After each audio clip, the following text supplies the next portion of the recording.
யாருக்குங்க cotton Anarkali பிடிக்காது? இப்போ ரொம்ப ட்ரெண்டிங்கில் போயிட்டுருக்கேன் இந்த அனார்கலி செட்டு தான் வந்து கிளைண்ட் வந்து கஸ்டமைஸ் பண்ணி கேட்டிருந்தாங்க. ஆக்சுவலி கிளைண்ட் பார்த்தீங்கன்னா இது வந்து ஒரு செட் மாதிரி. இது என்னென்னா ஒரு 4 மீட்டர் ஃபேப்ரிக் வந்து அனார்கலிக்கும் ஷாலுக்கும் செப்பரேட்டாக ஃபேப்ரிக் இருக்க மாதிரி இது ஒரு செட் மாதிரி. இப்போ ரீசெண்டாக இதுதான் வந்து ட்ரெண்டிங்கில் போயிட்டுருக்கு.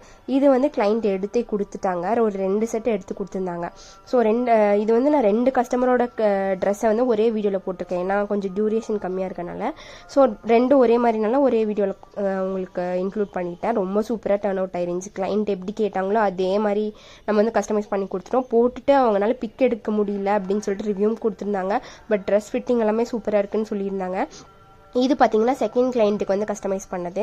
இதுவுமே ரொம்ப சூப்பராக இருந்துச்சு. கிளைண்ட் எப்படி கேட்டிருந்தாங்கன்னா க்ளோஸ் நெக்கில் கேட்டு ஷால் இந்த மாதிரிலாம் வேணும் அப்படின்னு சொல்லிட்டு கேட்டிருந்தாங்க. ஃபுல் ஹேண்ட் வேணும் எல்லாமே கிளைண்ட் கேட்ட மாதிரியே கஸ்டமைஸ் பண்ணி கொடுத்தாச்சு. கிளைண்ட் ரொம்ப ஹாப்பி. 2 கிளைண்ட்டுமே ரொம்ப சூப்பராக இருக்குன்னு தான் சொல்லியிருந்தாங்க. பட் பிக்ஸ் மட்டும் கிடைக்கல. உங்களுக்கு இந்த மாதிரி ஏதாச்சும் காட்டன் அனார்கலிஸ் கஸ்டமைஸ் பண்ணால் மறக்காமல் டிஎம் பண்ணுங்கள். நம்மக்கிட்டேயும் ஃபேப்ரிக்ஸ் இருக்குது. இது வந்து செட்டு மாதிரி நம்ம ஃபேப்ரிக்ஸ் எடுத்து கஸ்டமைஸ் பண்ணி தருவோம்.